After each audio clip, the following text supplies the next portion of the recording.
Part 4. You will hear part of a lecture about the early history of keeping clean.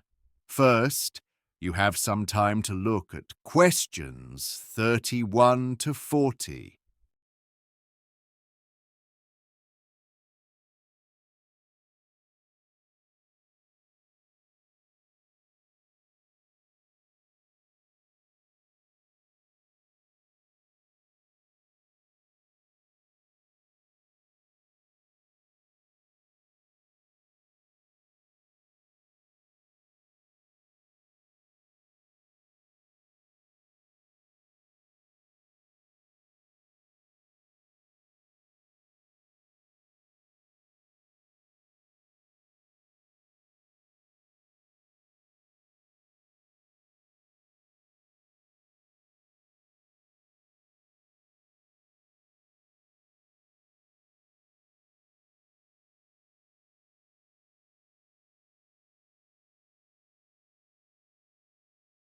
Now listen carefully and answer questions 31 to 40.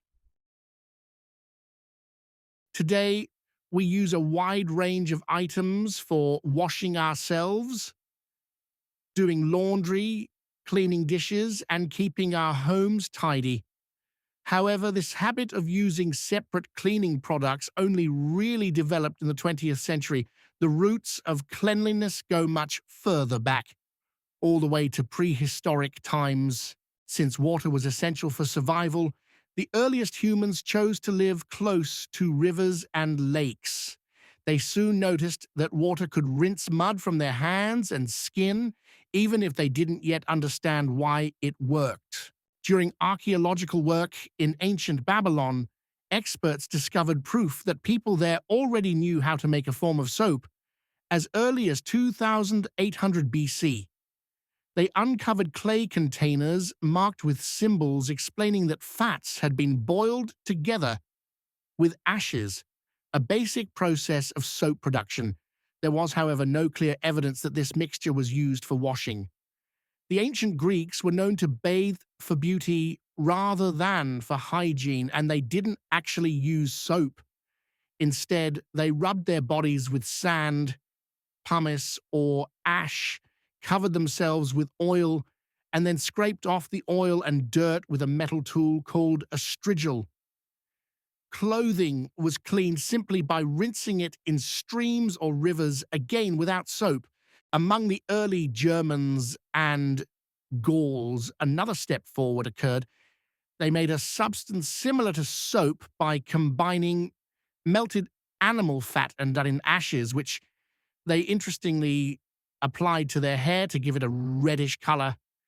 According to a Roman tale, the word soap originated from Mount Sapo, where sacrifices were carried out. Rain mixed the animal fat and wood ashes from these rituals with the clay soil that ran into the river Tiber. Women washing clothes nearby found that this mixture made cleaning much easier.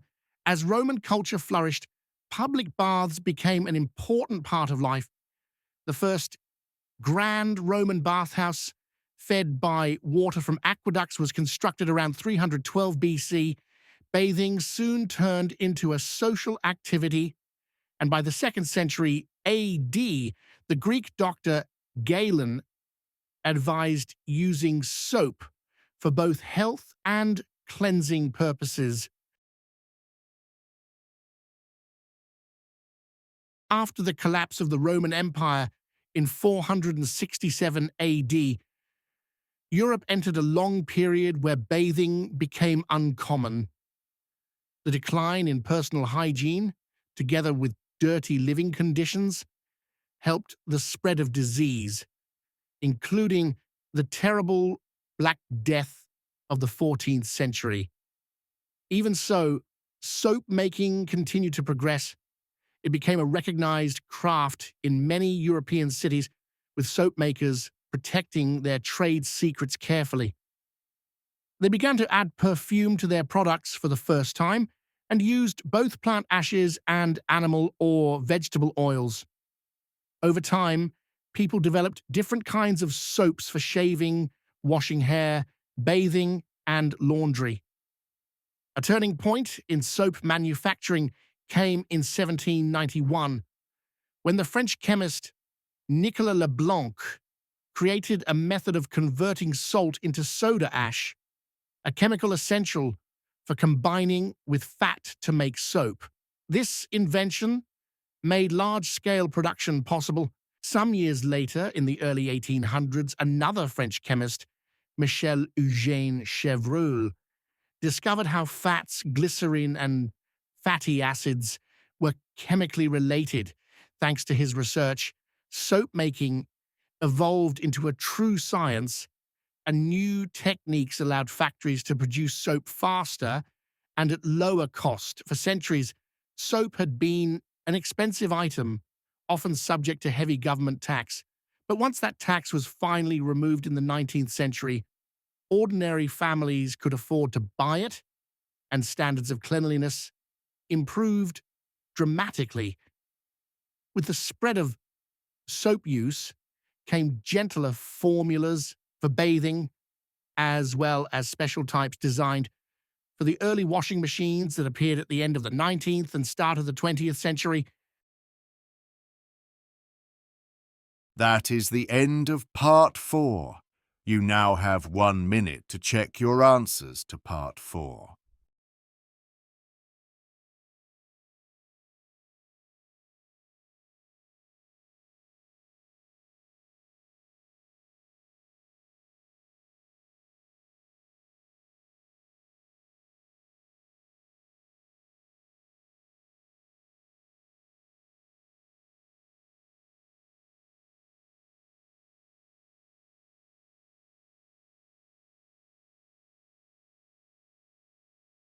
That is the end of the listening test. In the IELTS test, you would now have 10 minutes to transfer your answers to the answer sheet.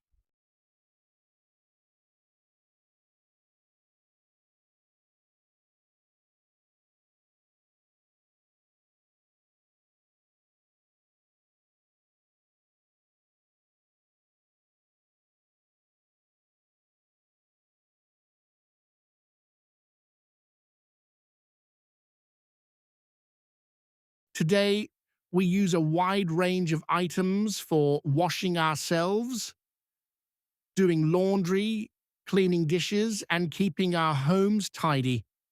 However, this habit of using separate cleaning products only really developed in the 20th century. The roots of cleanliness go much further back, all the way to prehistoric times. Since water was essential for survival, the earliest humans chose to live close to rivers and lakes. They soon noticed that water could rinse mud from their hands and skin, even if they didn't yet understand why it worked. During archaeological work in ancient Babylon, experts discovered proof that people there already knew how to make a form of soap as early as 2800 BC. They uncovered clay containers marked with symbols explaining that fats had been boiled together with ashes, a basic process of soap production. There was, however, no clear evidence that this mixture was used for washing. The ancient Greeks were known to bathe for beauty rather than for hygiene, and they didn't actually use soap. Instead, they rubbed their bodies with sand, pumice, or ash, covered themselves with oil, and then scraped off the oil and dirt with a metal tool called a strigil. Clothing was cleaned simply by rinsing it in streams or rivers, again without soap. Among the early Germans and Gauls, another step forward occurred. They made a substance similar to soap by combining melted animal fat and done in ashes, which they interestingly applied to their hair to give it a reddish color. According to a Roman tale, the word soap originated from Mount Sapo, where sacrifices were carried out. Rain mixed the animal fat and wood ashes from these rituals with the clay soil that ran into the river Tiber. Women washing clothes nearby found that this mixture made cleaning much easier. As Roman culture flourished, public baths became an important part of life. The first grand Roman bathhouse, fed by water from aqueducts, was constructed around 312 BC. Bathing soon turned into a social activity, and by the 2nd century AD, the Greek doctor Galen advised using soap for both health and cleansing purposes. After the collapse of the Roman Empire in 467 AD, Europe entered a long period where bathing became uncommon. The decline in personal hygiene, together with dirty living conditions, helped the spread of disease, including the terrible Black Death of the 14th century. Even so, soap making continued to progress.